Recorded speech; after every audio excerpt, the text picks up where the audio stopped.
Hello everyone. In this video I want to go over piecewise functions and how to implement them in Excel.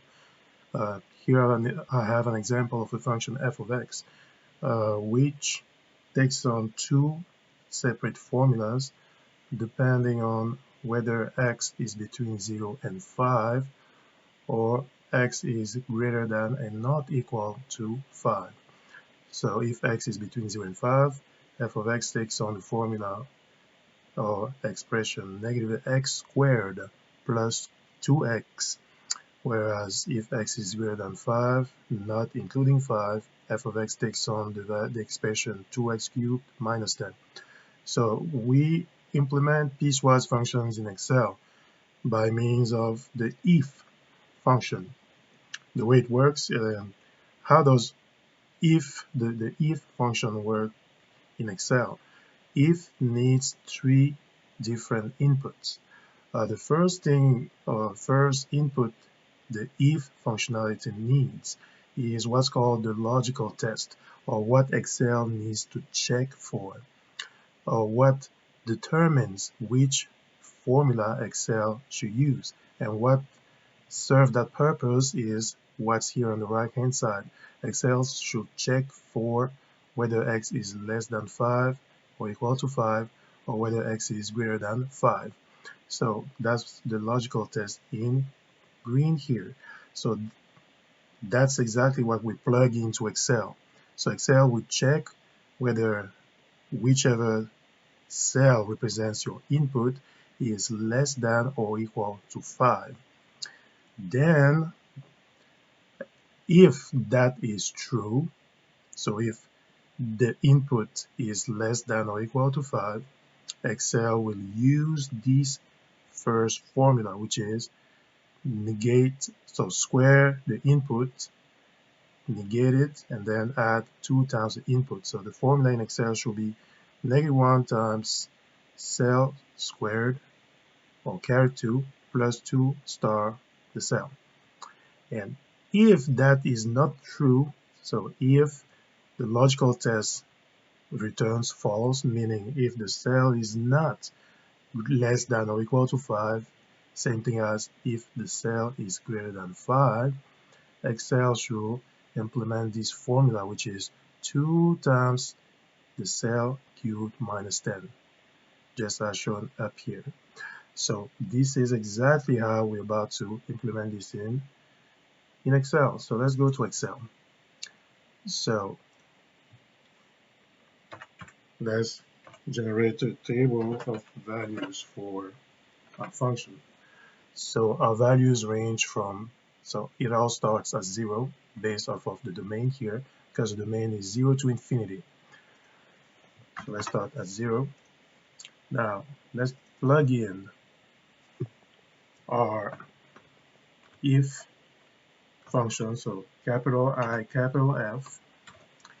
And the nice thing about Excel is that anytime you plug in a formula, or an Excel formula, it actually provides you with the model of how that function works, what inputs need to go in.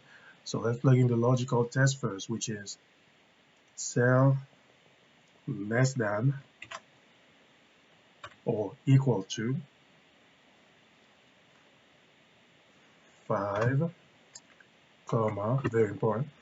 Now the next thing Excel needs is the value if that logical test returns true, which is the first formula, so -1 times x squared plus 2 times x.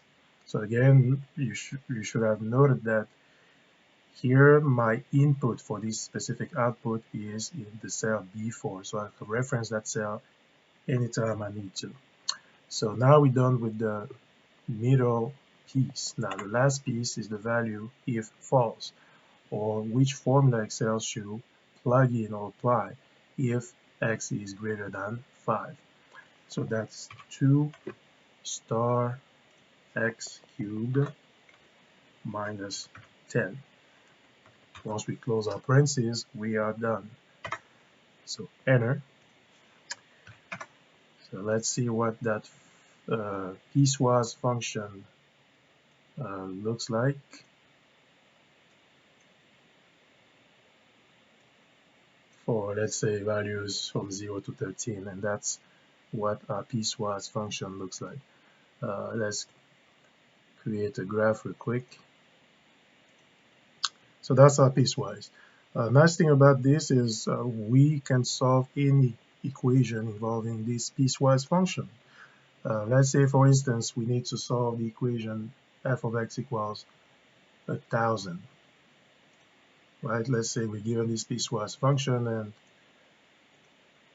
we need to figure out when or at which input value does this output turn into 1,000.